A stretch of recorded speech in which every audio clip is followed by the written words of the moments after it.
Global માર્કેટ્સની updates જાણીએ સહયોગી નીરજ કંસારા પાસેથી। Neeraj, good morning. કઈ રીતે આજે વૈશ્વિક બજારો તરફથી સંકેતો છે? જી ગુડ મોર્નિંગ ચાંદની। આજે સંકેતો આપણને આમ તો થોડા ઘણા નરમાશના જ મળી રહ્યા છે, કારણ કે જો શુક્રવારના દિવસે અમેરિકાના બજારોનું જે ક્લોઝિંગ જોવા મળ્યું હતું, મિશ્ર ક્લોઝિંગ હતું। ડાઓની અંદર ઘટાડો હતો, S&P 500 એક ફ્લેટ ટુ નેગેટિવ બંધ થયો, નાસ્ડેક આપણને થોડોક તેજી સાથેનો કારોબાર જોવા મળ્યો છે। હવે જો ખાસ કરીને અહીંયાથી જોઈએ તો નાસ્ડેક અહીંયાથી જે છે રેકોર્ડ ઊંચાઈએ આપણને બંધ થતો જોવા મળ્યો હતો, ડિસ્પાઇટ તમને ડાઓ અને S&Pની અંદર એક દબાણ આવતું જોવા મળ્યું। અને નાસ્ડેકમાં ખાસ કરીને ટેકનોલોજી શેર્સનો જે વધારો આવ્યો એને લઈને આપણને અહીંયા ઉછાળો જોવા મળ્યો તો આ ઉપરાંત તમને ખાસ કરીને S&P 500નો PE 2002 પછી આપણને એક સૌથી વધુ સ્તર પર આવતો જોવા મળ્યો છે। એટલે ખાસ કરીને એના પર એક ધ્યાન રાખવાનું। જો કે આજના દિવસે આપણને જે US ફ્યુચર્સ છે થોડાક પોઝિટિવિટી સાથેના કામ કરતા દેખાઈ રહ્યા છે, એટલે એના પર એક નજર રાખવાનું। ગયા અઠવાડિયે જુઓ ખાસ કરીને ડાઓ તમને 1%, S&P 500 2%, નાસ્ડેક 2% જેટલો વધતો જોવા મળ્યો। એટલે અમેરિકાના બજારોમાં એક તેજી તો ગયા અઠવાડિયાની અંદર રહી છે, પરંતુ ખાસ કરીને કન્ઝ્યુમર સેન્ટિમેન્ટના આંકડા આપણને આવતા દેખાયા, જેને લઈને જો અહીંયાથી ખાસ કરીને જે કન્ઝ્યુમર સેન્ટિમેન્ટ છે સપ્ટેમ્બરની અંદર થોડુંક અત્યારે નબળું પડતું દેખાયું છે। 55.4 પર સપ્ટેમ્બરની અંદર પહોંચ્યું છે। તો બીજી તરફ તમને 5 વર્ષ માટે US મોંઘવારીનું અનુમાન છે એની અંદર પણ થોડોક વધારો થતો જોવા મળ્યો છે। પહેલાં 3.5 હતું, અત્યારે 3.9 પર આવતું જોવા મળ્યું છે। એટલે આ બંને અહીંયાથી થોડેક નરમાશના સંકેતો તો ચોક્કસથી દર્શાવી રહ્યા છે।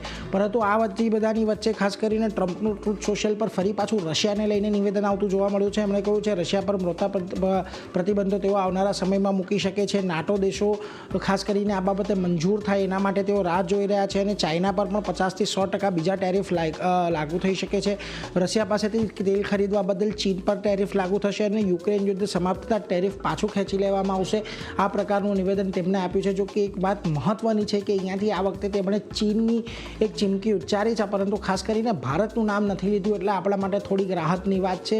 એ વાતની અહીંયાથી ખાસ ધ્યાને આપણે રાખવાની। હવે આ અઠવાડિયે આપણને ઘણી બધી વૈશ્વિક સેન્ટ્રલ બેન્કોની બેઠકો થવાની છે, એટલે એના પણ વ્યાજદરના નિર્ણયો આવશે। ખાસ કરીને જુઓ US ફેડ 17 સપ્ટેમ્બરે નિર્ણય લેશે, કેનેડિયન સેન્ટ્રલ બેન્કનો પણ 17 સપ્ટેમ્બરનો દિવસ છે, બેંક ઓફ ઇંગ્લેન્ડ 18 સપ્ટેમ્બરે અને બેંક ઓફ જાપાન 19 સપ્ટેમ્બરે ખાસ કરીને આ નિર્ણયો લેવાના છે। એટલા માટે અહીંયાથી આ બધા નિર્ણયો પર પણ આપણી નજર રહેશે।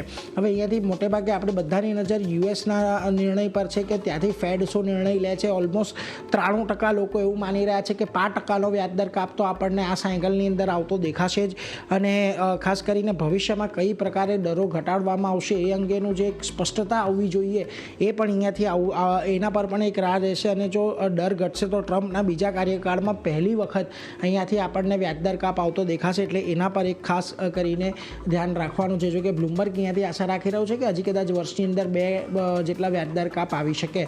હવે આ તો થઈ બધા અમેરિકાના બજારોની વાત, પરંતુ આ બધાની અસર આજે જો તમને એશિયાના બજારો પર પણ થોડી ઘણી આવતી જોવા મળી રહી છે। મિશ્ર કારોબાર આજના દિવસે અહીંયા પણ છે। તમે જો શરૂઆતમાં નિક્કી તમને એક સારી તેજી સાથેની શરૂઆત દર્શાવી રહ્યું હતું, કોરિયામાં 5%ની તેજી છે। જો કે તાઇવાન આજે 0.5% જેટલું નીચે કામ કરી રહ્યું છે। આવી જ પરિસ્થિતિ તમને અહીંયા પણ જોવા મળી રહી છે। શાંઘાઈ નીચે છે, Straits Times flat to positive છે, હેંગસેંગ ફ્લેટ ટુ પોઝિટિવ છે। પરંતુ આ બધાની વચ્ચે આવો તમે ખાસ કરીને ગિફ્ટ નિફ્ટી પર તો જુઓ શુક્રવારના દિવસે આપણને જે ક્લોઝિંગ આવતું જોવા મળ્યું હતું, વીકલી બેસિસ પર આપણે 25,100 પાર બંધ થયા હતા, 25,205 પર નિફ્ટી ફ્યુચર્સ બંધ થયા છે। ગિફ્ટ નિફ્ટી 169ના સંકેતો આપી રહ્યા છે, એટલે થોડાક નરમાશના સંકેતો અહીંયાથી છે। હવે ગયા અઠવાડિયાની જે આપણને તેજી એક આવતી દેખાઈ હતી, કદાચ એવું બની શકે કે થોડું ઘણું આપણને અહીંયાથી કન્સોલિડેશન આજના દિવસમાં એક્સપાયરી પહેલાં જોવા મળી શકે, એટલે એના પર એક ખાસ ધ્યાન રાખવાનું છે। તો આ પ્રકારે થોડાક નરમ ગરમ સંકેતો આજના દિવસે ચારની આપણને મળી રહ્યા છે। જી, આ સેટઅપ પર આજે નજર રહેશે। નીરજ, આભાર આપનો આ સમગ્ર માહિતી માટે। તો ઓવરઓલ